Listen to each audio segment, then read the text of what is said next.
Ya han entrado el mes de mayo, van llegando los fríos y con ellos las ganas de quedarse adentro leyendo un buen libro. Mayo es un mes especial además porque el 26 es el Día Nacional del Libro, por lo que el programa Aquí se lee del Consejo de Educación Secundaria, en conjunto con la Biblioteca País del Plan Ceibal y el Plan Nacional de Lectura del Ministerio de Educación y Cultura, lanzaron una campaña para recomendar libros de maneras originales. Se llama Mayo de Lecturas, con hashtag Mayo de Lecturas. Y bueno, para conocer más de esta iniciativa estamos en línea ahora con la profesora Jimena Núñez, que es coordinadora de Aquí se lee. Jimena, ¿cómo te va? Muy bien, muchas gracias por la invitación. Por favor, gracias a ti por atendernos esta mañana. Si te parece, podemos empezar hablando de Aquí se lee, ¿no? De qué es Aquí se lee, esta iniciativa de la secundaria. Bueno, es un proyecto que nació el año pasado para acompañar el trabajo de los profesores orientadores bibliográficos, que son aquellos docentes que atienden las bibliotecas liceales, para promover la lectura en esos ámbitos, para apoyarlos, para generar redes de trabajo y generar actividades relacionadas con la lectura y con los jóvenes. Una pregunta que puede surgir es, ¿los adolescentes leen hoy? ¿Aprovechan las bibliotecas de los liceos? Las bibliotecas liceales son súper requeridas, son un espacio muy amigable con los adolescentes, la buscan, la usan y leen mucho, y leen muy variado, y se recomiendan entre ellos, y nos sorprenden a los adultos con las lecturas que hacen en línea y en papel. ¿En qué situación, fuera de que son requeridas, en qué situación están las bibliotecas de secundaria? Actualmente, en general, te puedo decir que tenemos más 305 liceos y tenemos más de 400 POB trabajando, además funcionarios municipales y alguna gente contratada por la ZAPAL de los liceos trabajando en las bibliotecas. Ahí decías POB, que capaz que es un concepto que hay que aclarar qué es. El POB es un docente que se llama profesor orientador bibliográfico.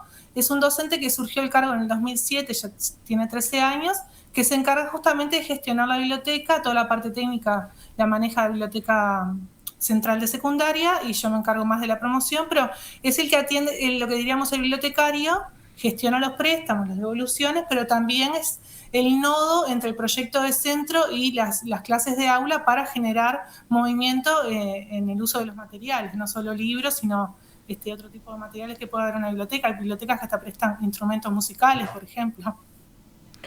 Y como algo que se dice sobre Aquí se lee, como en la información sobre el programa, es que busca visibilizar experiencias exitosas de las bibliotecas liceales para compartirlas e incluso buscando sistematizarlas donde fuera posible, ¿no? ¿Qué ejemplos podemos pensar de experiencias exitosas en ese sentido? Mira, por ejemplo, hay bibliotecas que trabajan, está bueno cuando se generan trabajos gracias a la disciplina de origen del POB o de lo que hace en su vida cotidiana. Entonces, por ejemplo, el año pasado participamos, porque ese fue un buen resumen de todas las experiencias de la Feria Internacional del Libro en el Espacio Marosa, y allí llevamos un montón de profesores que hacían cosas con sus alumnos, desde clubes de ciencia, instalar clubes de lectura, generar espacios radiales, ¿qué te puedo decir? Hacer, los clásicos concursos literarios.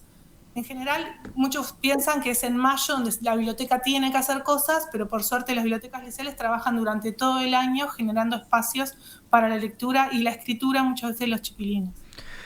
Un enemigo que seguramente han ganado las bibliotecas en estos últimos 20 años es Internet, ¿no? Donde hoy es muy fácil acceder a una información que en otra época solo estaba ahí en las bibliotecas, ¿no? Claro. ¿Dónde está hoy el valor de la biblioteca en el liceo?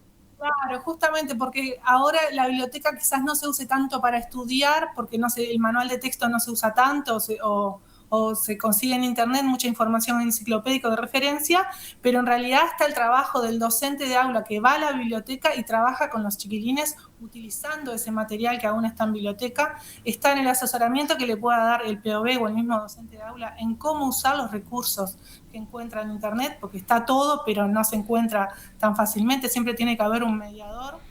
Está el lugar donde yo puedo ir a leer cosas que yo no accedo en mi casa. Está el lugar donde los bienes culturales, en muchas localidades la biblioteca liceal es un centro cultural, en muchos barrios, te diría incluso de Montevideo, a pesar de que estamos en la zona metropolitana, es el lugar donde el chiquilín va y se siente amparado, acogido y donde encuentra un lugar para representar su mundo interior, vamos a decir, a través de la lectura. Y este programa comenzó el año pasado, ¿verdad? Aquí se lee. ¿Qué evaluación hace más o menos un año, un poco más de un año de que se lanzó? Mira, el año pasado, por suerte, pudimos hacer muchas sinergias con otros agentes, porque el proyecto nació con ese objetivo, decir, bueno, ¿quiénes están haciendo cosas por la lectura y quiénes están haciendo cosas por los jóvenes y la educación? Bueno, vamos a amigarnos con ellos. Entonces, está el Plan Nacional de Lectura, que es socio con la campaña esta, está la Biblioteca País, el Plan Ceibal, la Red Nacional de Clubes de Lectura, el Centro Cultural de España, la Fundación Lolita Ruibal, te podría nombrar miles, y las propias dependencias culturales del Consejo de Secundaria. Entonces, me parece que se ha logrado mínimamente, yo soy sola con 400 POP, pero el año pasado hicimos muchos talleres en formación, por ejemplo, con la ANI también hicimos con el Centro Cultural, en el uso del portal Timbó para docentes, en talleres de narración oral, y bueno, después hay otra parte que tiene que ver con las donaciones, que fue muy exitoso el programa, que no nació pensando en eso, pero conseguimos muchísimas donaciones de organizaciones y de particulares. Pasemos ahora sí entonces a esta campaña, al Mayo de Lecturas. ¿Qué nos puedes contar sobre esto? Bueno, en realidad la idea parece como que ya está manida, pero nació como una forma de acercarnos a esos jóvenes. Vos me preguntabas la situación de las bibliotecas y yo te dije en general, pero hoy con las bibliotecas cerradas es muy difícil pensar qué están leyendo esos chiquilines que siempre iban a buscarlo a la biblioteca, ¿no? Por suerte está Biblioteca País con 7.000 recursos en línea, y entonces nos juntamos las tres organizaciones, el Plan Nacional de Lectura, la Biblioteca País y nosotros, Aquí se lee, para pensar, bueno, ¿cómo podemos acercar al que lee con otros que leen? Como esa persona, Drexler en su presentación que hizo tan generosamente, dice, ¿cómo acercar la persona, el amigo libro al amigo persona? Entonces, por eso surgió esa forma de plantear de forma libre, que muchas veces uno piensa que es un video, pero ya se están haciendo por fotos, por audios, se están armando podcasts, hay gente que narra los cuentos y se filma grabándolos, narrándolos. Entonces, la idea era esa, generar un movimiento alrededor de la lectura para que mayo no pase desapercibido, porque justamente mayo era el mes donde las bibliotecas explotaban y todo era una fiesta, y sentíamos que eso podía quedar anulado por esto de estar encerrados. Entonces la idea es compartir esto en redes sociales usando el hashtag, ¿verdad? Recomendar un libro con un video, con un audio. Sí, recomendar un libro de la forma que quieras, puede ser un video, una foto, bailando, leyendo, y usar el hashtag Mayo de Lecturas, etiquetar Aquí se lee, al Plan Nacional de Lectura o a la Biblioteca País, en las redes que estamos más o menos repartidas en Twitter, en Instagram y en Facebook, y desafiar a otros dos amigos o colegas a que hagan lo mismo. La idea del desafío eso es como lo más común en las redes, y no queremos que se vacíe el significado que es solo desafiar, sino que es en la recomendación que uno hace, en lo que espera del otro, está ese encuentro que hay siempre con la lectura, está esa empatía y ese movilizar al otro con el libro que recomendamos. Entonces me parece que ese es el plus que tiene la campaña, a pesar de ser una campaña de recomendar y desafiar, como hay tantas otras en las redes. En tu caso, ¿qué lecturas recomendarías? Bueno, traje 3 libros de casa. Traje poesía de Orfila Bardesio, no sé si estoy saliendo en la pantalla. Sí, por nuestra transmisión en YouTube. Ahí está, perfecto, porque es una lindísima edición de Yagurú, muy cuidada, una poeta que no es muy conocida, que es coetánea de Vilariño, el año pasado hicieron 10 años de su muerte, muy buena. Horacio Cavallo, escritor uruguayo, que tiene la narrativa de él, me encanta, es un libro que se llama El silencio de los pájaros, de Alter Ediciones, y tiene unos cuentos que a mí, Horacio Cavallo, me deja así. Es como Pedro Peña, también me pasa eso. Y después traje una argentina que, bueno, me enamora, podría haber traído otro uruguayo, pero traje a Liliana Bodoc, Amigos por el Viento, que además esta edición lo que tiene es que es de Alfaguara, está ilustrado por Boli Bernatene, que es un ilustrador argentino genial, y también la quería traer porque es un Amigos por el Viento, en especial el cuento, es un cuento que he trabajado, yo soy profe de literatura también con los adolescentes, y te das cuenta de cuando el viento sacude, como está sacudiendo en la cuarentena, nos sacude a todos, adultos y jóvenes, y a través de la lectura nos podemos hermanar y nos podemos reencontrar con lo que teníamos perdido. Mira, yo aprovecho, Jimena, para hacer también algunas recomendaciones para la audiencia. que también traje de mi casa y justo elegí mal, porque me traje dos libros que son pesadísimos, así que no sé si fue lo más inteligente, pero mira, tengo acá en la mano, que también se lo muestro a Andrés en la transmisión en video, que se llama How Music Works, porque es una edición en inglés, que es Cómo funciona la música. Es un libro de David Byrne, que es el cantante de Talking Heads, una banda mítica neoyorquina de los años, como de la nueva ola del New Wave. David Byrne, que estuvo el año pasado, no, el anterior, en 2018 estuvo acá en Montevideo. Si mal no recuerdo, fue ahí que me compré este libro. Es un libro bastante grueso que tiene de todo. Para los que les interesen los Talking Heads, tiene un poco de autobiográfico de él y de la banda. Tiene bastante en realidad de recorrido de no solo de su música, sino de cómo armaban los espectáculos también, que en el caso de ellos era un componente bastante importante, la parte visual de los espectáculos. Y al que le interese más la parte como de música en general, David Byrne evidentemente es un genio y hace un repaso de historia musical, digamos, de cómo la música evolucionó a través de los tiempos, que a mí me resultó sumamente interesante. Después me traje también una novela gráfica, que acá en Radio Mundo supe comentarlo, mi gusto por las novelas gráficas en Oír con los Ojos, que es un programa de lectura que tenemos, de literatura que tenemos acá en la radio. Tuvieron el año pasado. ¿Cómo? Perdón, Jimena. Emitieron desde la Feria del Libro, desde el stand Aquí se lee, Claro, País. es verdad que estuvieron. Ahí supe comentarlo con Natalia y con Fernando de Oír con los Ojos, que mi gusto por las novelas gráficas, y traje una que la muestro también en cámara, que se llama Persépolis, que es bastante conocida, es de Marjane Satrapi, y es una novela gráfica autobiográfica de una mujer, pero mayormente una niña, una adolescente, porque es la etapa de su vida que narra, que creció en el Irán de la Revolución Islámica, ¿no? O sea, vive ella el cambio cultural y cómo le afecta lo ortodoxo de esa sociedad, y cómo, sobre todo desde el punto de vista de una mujer, ¿no?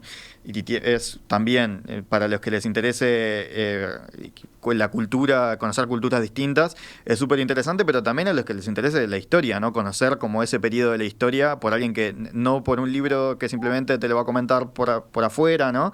Los hechos fríos, sino por alguien que lo vivió de adentro. Y al igual que tú, me traje un uruguayo que es también un autor del que hace poco hablamos acá, justamente con Fernando Medina, que hizo una columna de libros acá en Perspectiva, que es Ignacio Alcuri, que Fernando comentaba su novela, que es la primera novela que él escribe, pero sobre todo él es un autor de cuentos, y este es el último libro de cuentos, la última colección de cuentos que tiene él, que se llama La novia de Johnny Storm, ve la vaca y llora, que es un título para el que sabe de cómics y entiende la referencia, es muy gracioso. Y lo elegí porque sus cuentos siempre me parecen muy divertidos, los cuentos de Nacho Alcuri, y porque tiene uno puntual que es increíblemente previsor para los que les gusta el humor negro. Creo que lo hablé con Fernando aquel día, porque justo habla de una peste, o sea, parece estar en la Edad Media, ¿no? Como en la peste. Pero contado desde el punto de vista del humor, y resulta ser horriblemente similar a algunas cosas que se vivieron en Lombardía, en Italia estos días, por ejemplo, que es increíble el parecido, cuando este cuento es bastante anterior. El libro es de 2017, si no me equivoco. Entonces, bueno, si te gusta el humor negro y podés tolerar, no tenés tanto problema con eso viste que dicen que humor es igual a tragedia más tiempo o más distancia. Bueno, si no te preocupa con que hagan chistes negros con algo que se parece mucho a algo que está sucediendo ahora, sucedió hace muy poco, es muy divertido. Entonces, esas son las recomendaciones que tenía yo para hacer, pero aproveché como para ya poner la campaña en movimiento, y les pedí a algunos miembros también del equipo de En Perspectiva y de Radio Mundo que nos mandaran algunas recomendaciones, y nos mandaron 3 personas. Felipe Reyes, que es conductor de Galgo Mundo, programa que va los fines de semana por Radio Mundo y que también está saliendo en formato breve en los mediodías de la radio estas semanas. Después también a Natalia Mardero, que es integrante del equipo de Oír con los Ojos, y a Candela Stewart, que es integrante del equipo web de En Perspectiva y que también hace algunas locuciones en la radio estos días. Por ejemplo, la promo de Canción de la Noche que escuchábamos recién es con la voz de ella. Entonces, Jimena, te propongo escuchar estas 3 recomendaciones así al hilo, y como es, y bueno, y ya me despido de ti, pero repasando, ¿no? Que esta campaña es Mayo de Lecturas, para aprovechar que el mes de mayo, que es el Día del Libro, el mes del libro, ¿no? Donde está el Día del Libro, el Día Nacional del Libro, que no nos olvidemos de las bibliotecas, por más que estén cerradas, están ahí y siguen teniendo vida. Te anoto 2 cosas y te saco un minuto. De las recomendaciones que hiciste, vienen bárbaro para ver que las lecturas no siempre son literatura, no siempre son ficción, y que podemos hacer esos cruces entre la música, entre la gastronomía, entre la historia, y que esos libros son los que pueden servir muchas veces para que la biblioteca llegue al proyecto de aula de los docentes. Es decir, hay un montón de excusas para llegar a un libro de ficción a través de las disciplinas curriculares. Eso está genial. Y lo otro que te quería agregar es que busquen el hashtag, que busquen nuestras redes, Aquí se lee, Plan Nacional de Lectura, también está el MEC, la Dirección de Educación en Instagram, y a Biblioteca País en las 3 redes, y vean las cosas que están colgando. Hay un jardín de Lezica, el 315, hizo toda una narración coral de un cuento de Olaondo. En Caraguatá se están moviendo, están grabando audios en un liceo para hacer todo como un podcast. La Orquesta Ensamble del CES, que es una orquesta que se creó con estudiantes del CES, hizo toda la presentación y la convocatoria a la campaña. Es decir, como que hay un montón de cosas súper deliciosas de cómo la gente se compromete con esta campaña y, como yo dije en alguna red, rompe el mar de hielo que a veces se nos forma en el corazón, ¿no? Entonces eso de tirarnos como flechitas, esquelitas de literatura, nos sirve para que este confinamiento no sea tan sufrido. Jimena Núñez, profesora, bibliotecóloga, coordinadora del programa Aquí se lee de secundaria. Muchas gracias por estos minutos esta mañana en Perspectiva. Nos vamos, por favor, nos vamos escuchando entonces las recomendaciones de Felipe, de Natalia y de Candela. Un minuto para hacer una recomendación es el mismo tiempo que capaz me puede llevar a entrar a la librería, ir hasta donde está la persona que vende los libros y preguntarle si tiene un libro para recomendarme. Bueno, hagamos de cuenta que soy la persona que está atrás de ese mostrador. Entonces viene alguien y me dice, este es el mes de la lectura, ¿tenés algún libro para recomendarme? Y automáticamente, sin dudar, digo, ¿qué tal El Palacio de la Luna de Paul Auster? No, ese lo leí. Bueno, entonces, ¿qué tal Alta Fidelidad? Vi la película. Bueno, mejor si lees el libro de Nick Hornby, Alta Fidelidad. ¿Y qué tal alguno que haya escrito alguna mujer? Bueno, capaz hay uno, pero creo que no lo tenemos, o estaría bueno. A ver, déjame ver si está acá. Los Galgos de Sara Gallardo, una escritora argentina. Bueno, ¿qué más? ¿Y alguna cosa más que se te ocurra? Sí, El Pozo y también El Túnel. El primero de Juan Carlos Onetti y el segundo de Ernesto Sábato. El Pozo está bueno leerlo un domingo y el otro, El Túnel, leerlo un sábado. Bueno, esto fue la recomendación apurada, breve y concisa de libros para el mes de los libros y de la lectura. Soy Felipe Reyes de Galgo Mundo. Saludos a En Perspectiva. Y gracias por darme la palabra. Hola, buen día amigos de Perspectiva, les habla Natalia Mardero y en este mayo de lecturas quería recomendarles un libro en especial, que es el que estoy leyendo y que estoy terminando, que es Lamento lo ocurrido, de Richard Ford, este autor norteamericano nacido en Jackson, Mississippi en 1944, que ya muchos lo ponen a la altura de Faulkner o de Hemingway, un gran escritor, y que Anagrama publicó hace pocos meses en primicia mundial este libro, que son 10 relatos, que fue como una especie de regalo que Richard Ford le quiso hacer al editor Jorge Herralde por los 50 años de la editorial Anagrama. Así que la primera aparición en el mundo de este libro fue en español.